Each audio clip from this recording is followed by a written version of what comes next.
स्वादुपवस्य दिव्याय जन्मने स्वादुरिन्द्राय सहवीतु नाम्ने स्वादुर्मित्राय वरुणाय वायवे बृहस्पतये अधुमामधाभ्यः शर्करया स्नपयामि प्रकाभ्यमुसने भब्रुवान देवो देवानाञ्जनिमाविभक्ति महे व्रतच्छुचिबन्धपादपतः पदापरावो अभ्येतिरेभन् कदलीफलेन स्नपयामि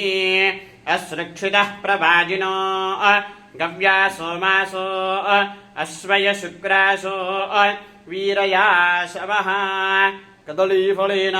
स्नपयामि मूढेन शुद्धोदकेन स्नापयामि।